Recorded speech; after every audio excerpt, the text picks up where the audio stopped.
Baik, Assalamualaikum warahmatullahi wabarakatuh. Salam sejahtera untuk kita semua.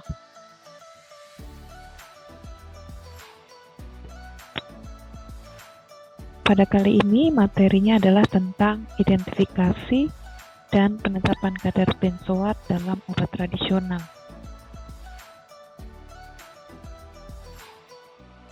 Ya, jadi tujuannya adalah mahasiswa mampu melakukan penetapan kadar pengawet benzoat dalam obat tradisional, ya, baik bentuk cair maupun bentuk padat.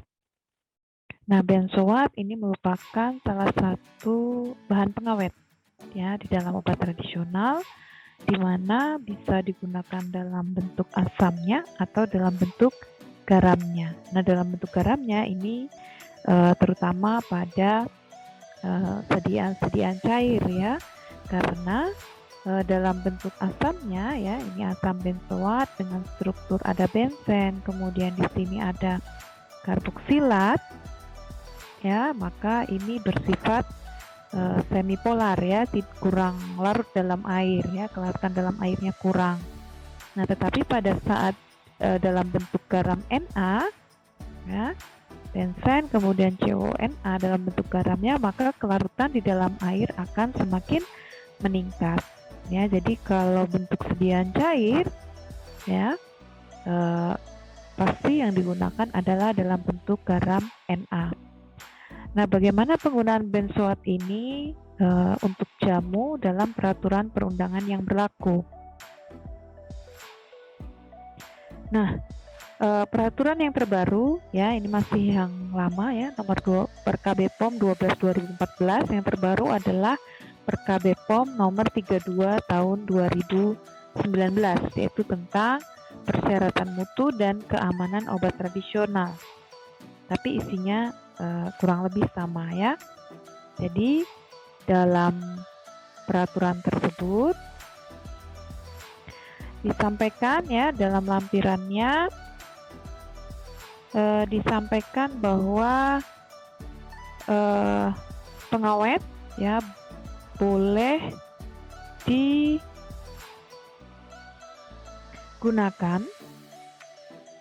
ya, boleh digunakan pada serbuk dengan bahan baku ekstrak, kemudian sediaan obat dalam lainnya dan sediaan obat luar, ya. Tapi untuk serbuk dengan bahan baku simplisia itu tidak boleh menggunakan pengawet. Nah, untuk obat tradisional yang diizinkan mengandung lebih dari satu macam pengawet, ya, nanti perhitungannya adalah dari hasil bagi masing-masing bahan pengawet yang digunakan seperti itu, maka batas maksimum penggunaannya jika dijumlahkan, ya, dibagi dengan masing-masing bahannya itu tidak boleh lebih dari 1 porsinya. Nah, ada beberapa pengawet yang diizinkan. Nah, salah satunya adalah asam benzoat, kalium benzoat, atau kalsium benzoat, natrium benzoat. Ini yang paling sering digunakan, ya, natrium benzoat. Ya, batas maksimumnya adalah 2000 mg per kilogram produk sediaan oral yang dihitung sebagai asam benzoat. Nah, oleh karena itu, ya, meskipun nanti dalam sediaan itu dalam bentuk natrium benzoat, tapi kadarnya itu dihitung sebagai asam benzoat, maka baku pembanding yang dipakai untuk penetapan kadar itu nanti adalah dari asam benzoatnya. Nah, terkait tadi ini akan ada bahan pengawet yang lainnya, ada asam sorbat, ya, nipagin, metilparaben misalnya, dan lain sebagainya. Nah, ini yang untuk campuran seperti itu. Jadi misalkan di situ ada asam benzoat dan asam sorbatnya, ya, dimana ini tadi batas maksimum kan 2000 mg per kilogram bahan atau sampelnya, ya, bahan sediaannya. Nah, maka nanti kalau dihitung kadarnya terhadap masing-masing bahan nanti, ya, porsinya tidak boleh lebih dari 1, ya. Tapi dalam video ini nanti untuk penetapannya adalah penetapan benzoat saja. Ya, kalau ini yang tertulis masih peraturan lama ya, yang ada di nomor 12 tahun 2014. Sekali lagi kalau peraturan yang terbaru adalah di 2000 mg per kilogram. Ya. Nah, ini data kelarutan dari asam benzoat dalam air ya. Itu 1:350, air panas 1:20, etanol 1:3, kemudian ether 1:3 juga, kloroform 1:8.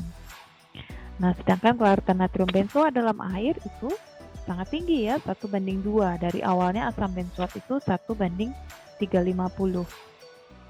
Ya. Oke, kemudian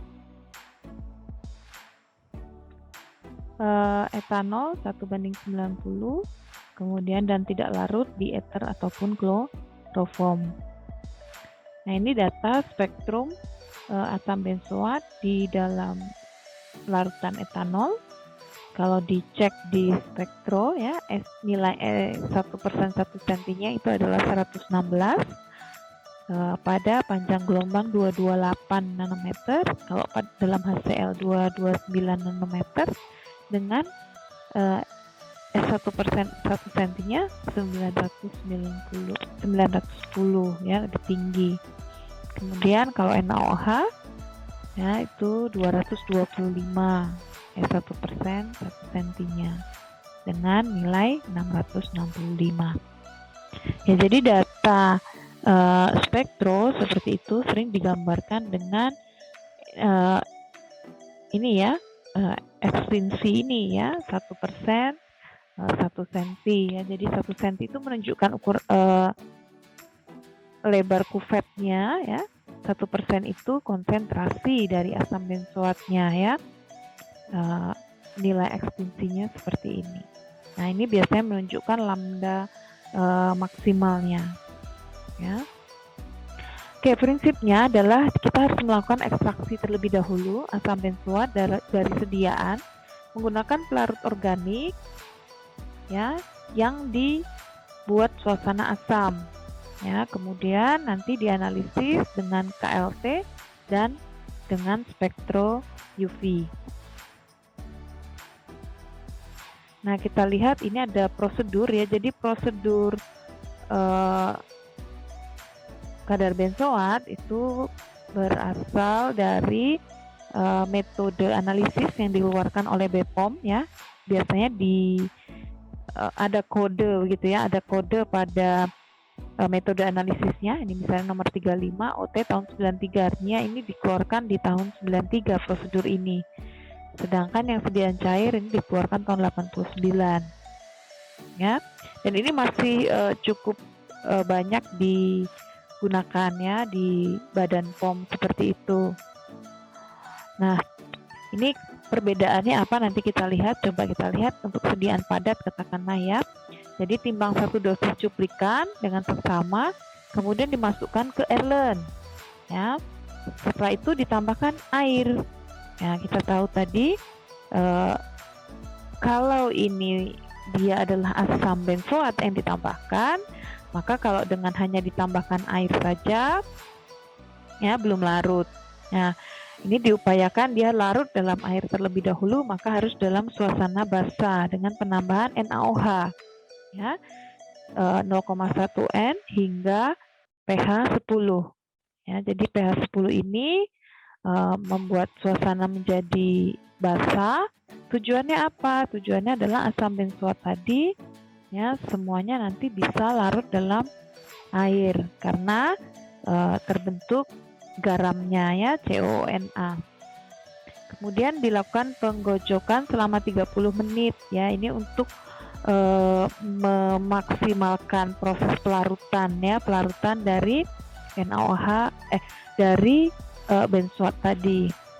Ya, penggojokannya bisa dengan shaker ya, atau bisa dengan pengaduk magnetik, itu juga bisa dimanfaatkan ya. Tapi kalau dua alat itu antri begitu ya, bisa dengan gojok manual menggunakan tangan. Kemudian setelah itu disaring. Nah, nanti filtrat berarti filtrat air basah ya, dimasukkan ke dalam corong pisah. Setelah itu ditambahkan larutan dapar sitrat pH 4. Ya, nah, jadi ini adalah membuat kondisi menjadi asam. Nah, apa tujuan penambahan dapar sitrat ini dalam suasana asam ini? Yaitu untuk melepaskan benzoat dari ikatan garamnya, sehingga terbentuk asam benzoat yang tidak terionkan, ya, yang tidak terionkan. Kalau garam itu kan terionkan ya, COO- plus dan Na plus begitu. Nah, ionisasi itu menyebabkan senyawanya akan larut dalam air. Tapi di sini dalam suasana asam COOH ya, dalam suasana asam lepas dari ikatan garamnya terbentuk COOH. Nah, COOH-nya ini dia lebih banyak dalam bentuk tak terionkan. Nah, Na-nya kemana ya? Na-nya nanti akan bereaksi dengan sitratnya seperti itu ya, natriumnya terbentuk garam lain. Tapi di sini yang tokoh zat utama yang akan kita ambil ya, targetnya adalah asam benzoatnya. Ya, itu yang kita tekankan ya, kita fokuskan seperti itu. Nah, kemudian dilakukan ekstraksi 3 kali menggunakan 20 ml, sehingga di sini ekstraksinya menggunakan ekstraksi cair-cair, menggunakan corong pisah. Nah, di sini ada ether, kemudian ada lapisan tadi air asam, ya, maka ether itu akan ada di atas, ya, karena ether itu memiliki Bj yang lebih rendah daripada air, ya, jadi ethernya ada di atas. Nah, jadi bisa sambil dibayangkan begitu ya, ethernya ada di atas. Nah, nanti untuk mengekstraksi yang kedua ya berarti bagaimana, airnya harus dikeluarkan, ethernya dikeluarkan, kemudian lapisan airnya dimasukkan lagi ke corong pisah, tambahkan ether baru lagi ya 20 ml begitu. Nah, kemudian setelah itu ya sampai 3 kali ya, jadi harapannya dengan ekstraksi 3 kali ini maka benzoat yang terambil itu akan lebih banyak.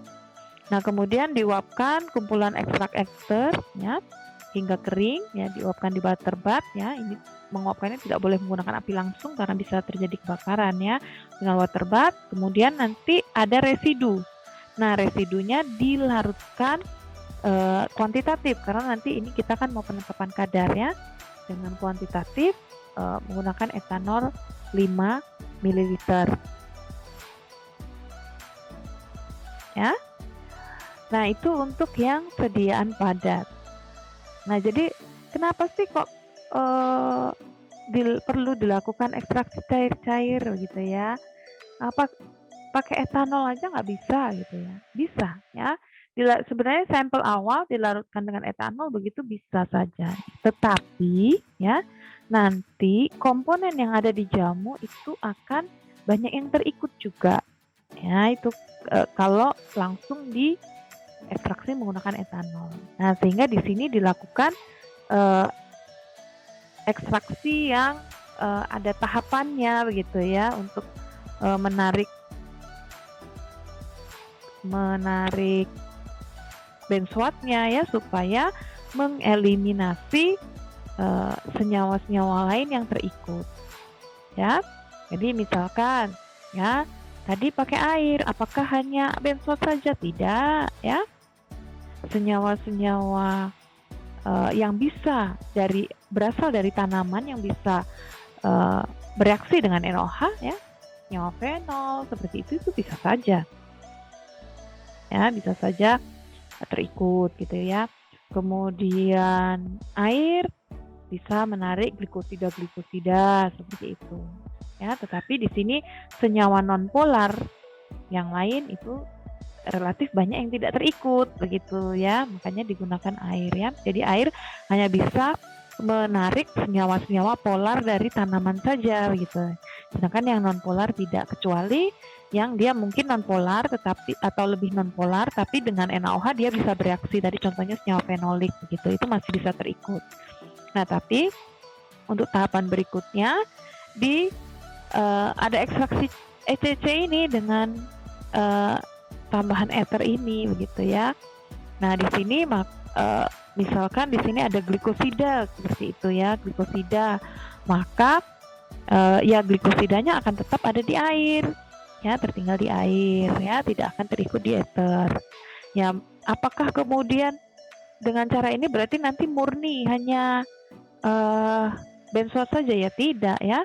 Senyawa dalam tanaman yang bersifat seperti benzoat, ya misalnya dia juga memiliki karboksilat, itu ya akan terikut. Tetapi kan sudah lebih sedikit gitu ya, sehingga nanti pada saat dipisahkan menggunakan KLT gitu ya, atau nanti dibaca spektro itu tidak terlalu banyak yang mengganggu. Oke, kemudian kita lihat untuk sediaan cair ya, hampir sama prinsipnya dengan sediaan padat ya, tapi di sini karena cairan maka tentunya benzoatnya sudah dalam bentuk terlarut ya, dalam bentuk garamnya ya yang terlarut di dalam air. Nah, makanya di sini tinggal langsung ditambahkan asam saja ya, ditambahkan dapar sitrat ya, diasamkan dengan dapar sitrat. Kemudian dilakukan ekstraksi 3 kali menggunakan 20 ml ini. Kemudian langkah selanjutnya sama ya dengan 5 ml etanol. Nah, kemudian dengan cara yang sama ekstraksi, jadi kita harus punya kalau tadi padat ya masih ada sediaannya gitu ya, yang untuk ditambahkan dengan baku ya. Jadi di sini ditambahkan 5 ml larutan benzoat 0,2% dalam etanol. Ya, jadi ini nanti untuk memverifikasi prosedur ya, prosedur yang dilakukan apakah dengan penambahan baku ini gitu ya. Ya, nanti hasil gitu ya, jadi metode pengambilannya ini akan terlihat maksimal atau tidaknya begitu ya. Oke, kemudian larutan baku yang digunakan adalah asam benzoat 0,2%, B/P dalam etanol. Nah, kemudian untuk identifikasi ya cara KLT, jadi nanti larutan ABC, jadi ABC itu mana? Ini kalau sediaan padat ya, yang ini yang sampelnya saja tadi ya, yang sudah dilarutkan 5 ml etanol. Kemudian larutan B itu yang sampel ditambah baku ya. Kemudian larutan C itu adalah larutan baku saja. Nah, ini ditotalkan pada KLT ya, untuk identifikasi ya, untuk melihat ada atau tidak begitu. Nah, kemudian fase gerak yang digunakan ya ada 4 jenis di sini ya.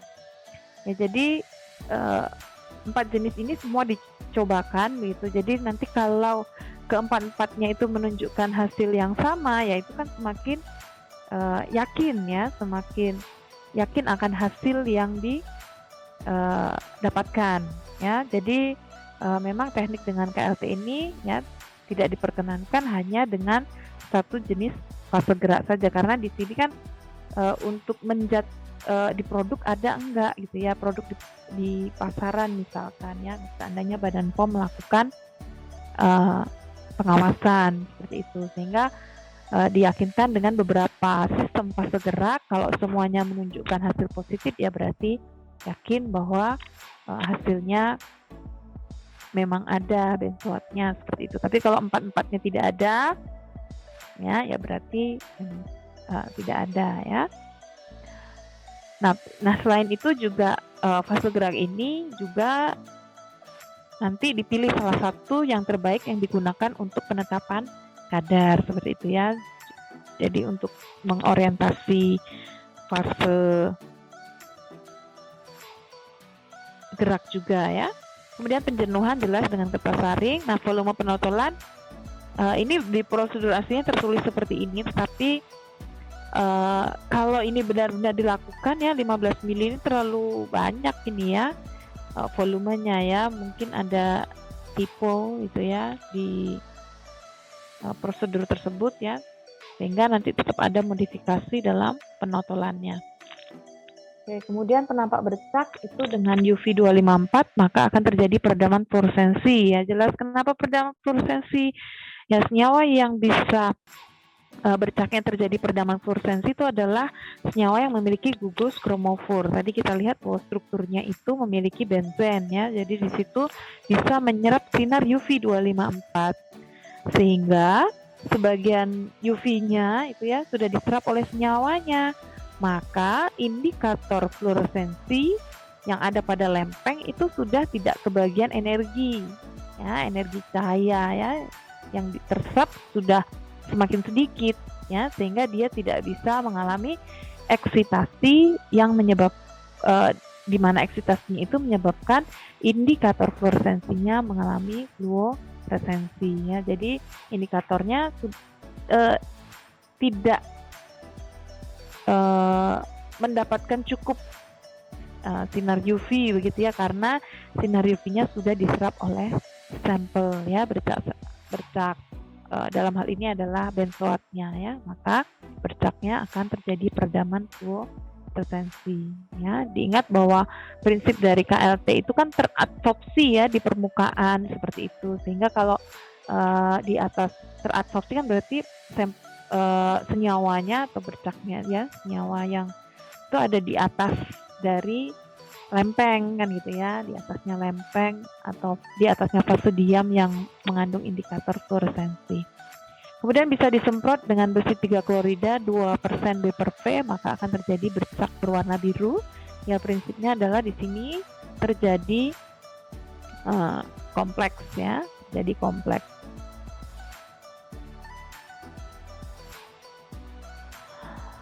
Nah, jadi identifikasi di sini ya berdasarkan metode analisis ada 2 jenis, yaitu dengan KLT, yang satunya adalah dengan spektro ya. Nah, dengan cara spektro larutan yang ada di KLT ini masing-masing dikerok ya. Kemudian jadi ditandai dan keroklah bercak baku dan senyawa yang punya RF yang sejajar ya. Jadi analisis kualitatif dari KLT itu ditandai dengan apa? Ditandai dengan RF yang sama ya, dengan warna bercak yang sama juga ya. Nah, tentunya untuk cara spektro ini ya, ini adalah hasil KLT yang tidak disemprot dengan FHL3 begitu. Jadi kalau memang mau melakukan spektro ini ya tidak disemprot seperti itu ya, tidak disemprot dengan FHL3. Kalau mau disemprot ya berarti kita membuat lempeng baru lagi. Jadi nanti ada 2 lempeng seperti itu ya, atau 2 kali elusi. Ya, kemudian nanti diekstraksi, kemudian hasil kerokan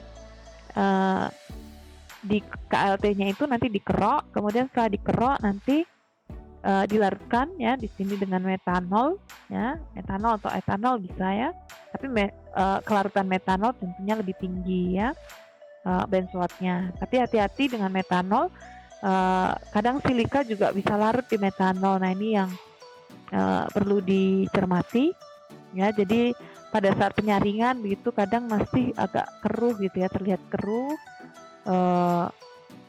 Artinya metanolnya masih terikut, tentunya itu akan mengganggu pada saat pembacaan absorbansi ya. Jadi kalau saya lebih milih adalah pakai etanol ya, jadi silikanya tidak terlalu banyak ikut. Nah kemudian nanti filtrat diukur serapannya baik itu sampel dan baku begitu ya, dilakukan scanning ya, scanning lambda, scanning panjang gelombang ya, di sini antara 200 sampai 300 nanometer.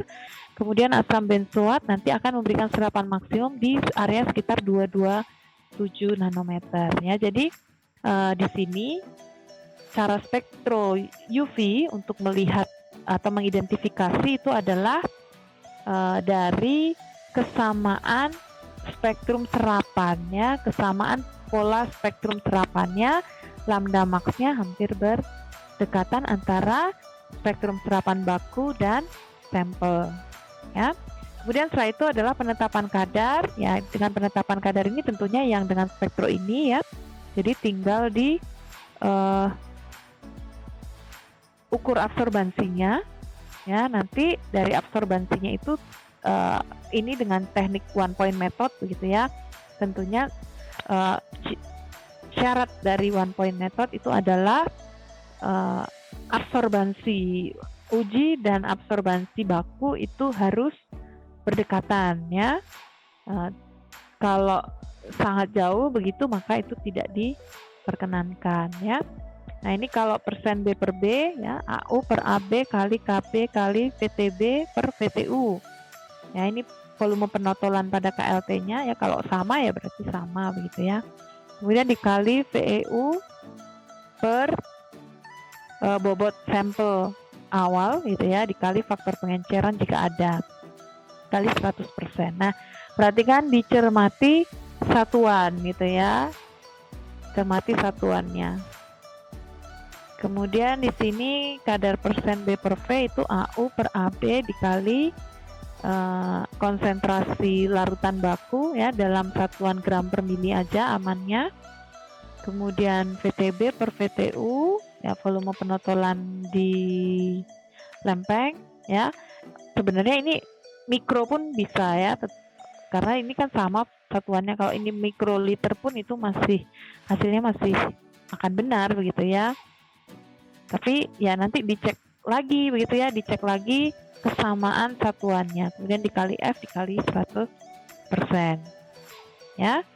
Nah, selain dengan cara ini bisa juga dengan kurva kalibrasi ya. Jadi nanti penotolannya bisa dengan seri konsentrasi yang ada beberapa seri konsentrasi ya, atau konsentrasinya satu tetapi volume penotolannya yang berbeda-beda ya. Jadi kalau volume penotolannya semakin banyak, berarti nanti kan absorbansinya juga akan semakin tinggi, prinsipnya begitu ya. Itu kalau menggunakan teknik kurva kalibrasi. Ya ini pusakannya ya tadi. Jadi ada metode analisis 93 sampai 94, ini yang padat tadi. Kemudian ada metode analisis yang 89, ini yang untuk sediaan cair. Ya demikian penjelasan tentang penetapan kadar benzoat dalam sampel obat tradisional. Terima kasih.